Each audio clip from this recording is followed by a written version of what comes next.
Have you ever had one of those soul-crushing Mondays where you dread going into work? Like counting down the hours until you can escape your cubicle prison? Trust me, you're not alone.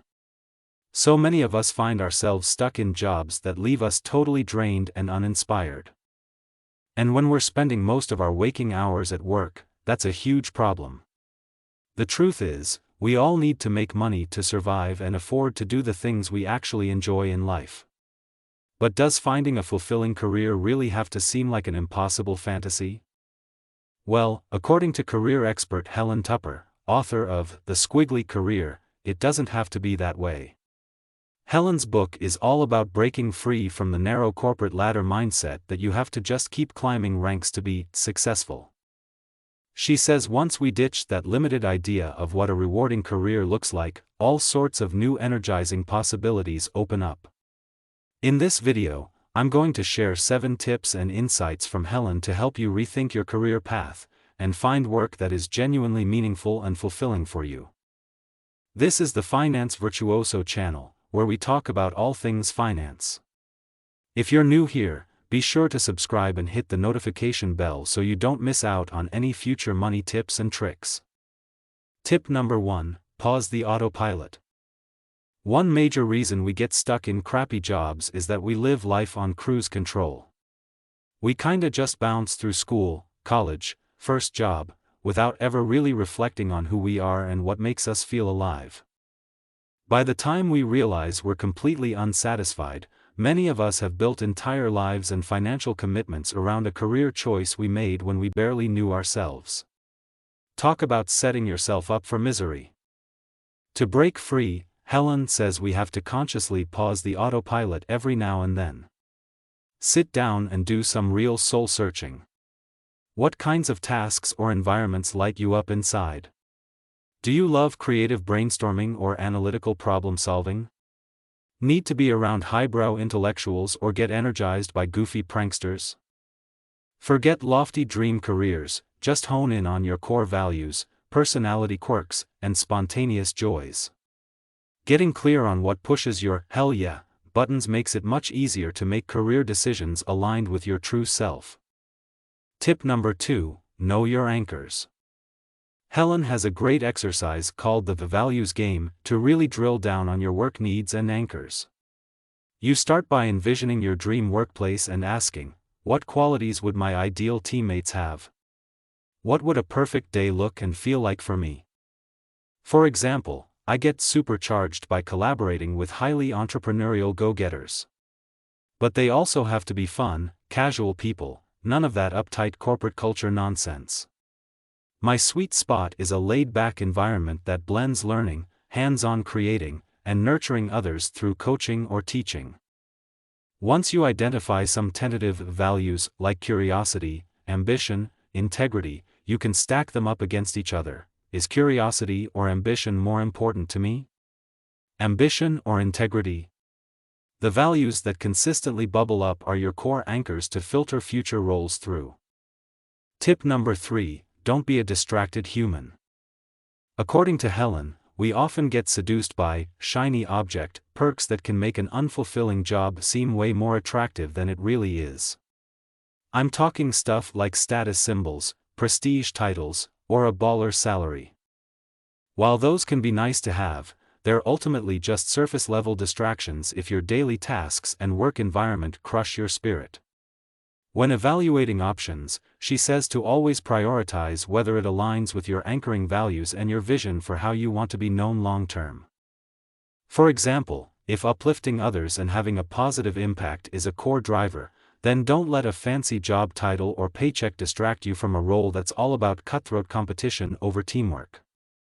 Tip number 4, redefine strengths and weaknesses. We typically think of strengths as innate skills we're awesome at, and weaknesses as things we're not good at. But Helen flips this on its head in a way that's so refreshing. For her, your strengths are simply activities that energize you, whether you're a natural or not. Likewise, weaknesses are tasks that drain you, even if you carry capacity in that area. So let's say you're a brilliant data analyst who can crunch numbers. But for you, it feels energy draining. Meanwhile, You only have decent public speaking skills so far, but it's something you're super passionate about.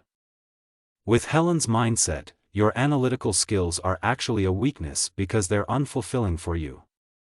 And public speaking counts as a strength worth prioritizing because it lights you up, despite being an area for continued growth. It's such a powerful reframe that the work you choose doesn't have to just capitalize on skills you were lucky to be born with. You can intentionally cultivate strengths that align with your motivations and personality.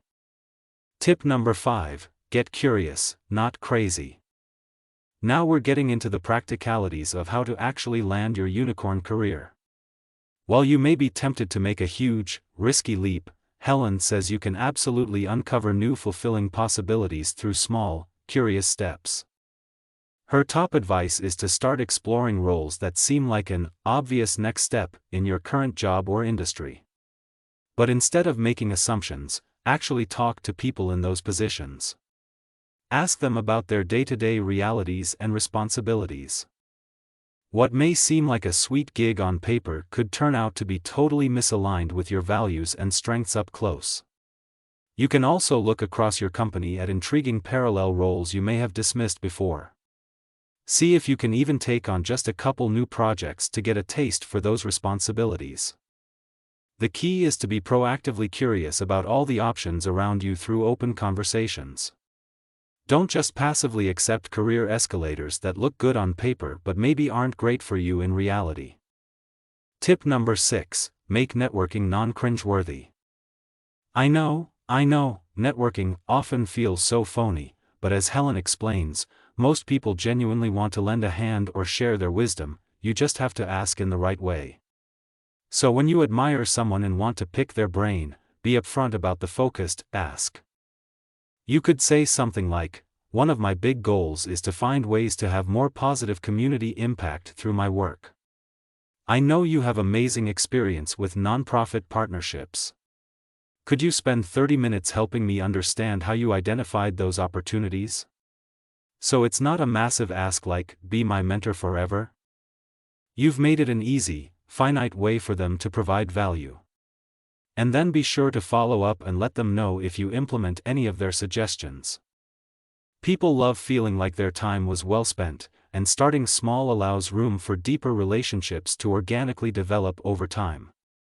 But even quick wins through micro-networking can open up doors. Tip number 7, surround sound confidence. At the end of the day, the biggest thing that holds most of us back from chasing our unicorn career is just lack of confidence. We all have those nagging gremlins whispering doubts in our heads. You're not qualified. You lack the necessary credentials. What makes you think you can achieve that? The gremlins show up for everyone, no matter how successful they appear. Helen's brilliant insight is that once we get real about the fact that everyone shares those anxious voices, it becomes much easier to rally, surround sound confidence. To have each other's backs and drown out the gremlins with encouraging words. Instead of letting self-doubt hold us back from great opportunities, we can build collective courage.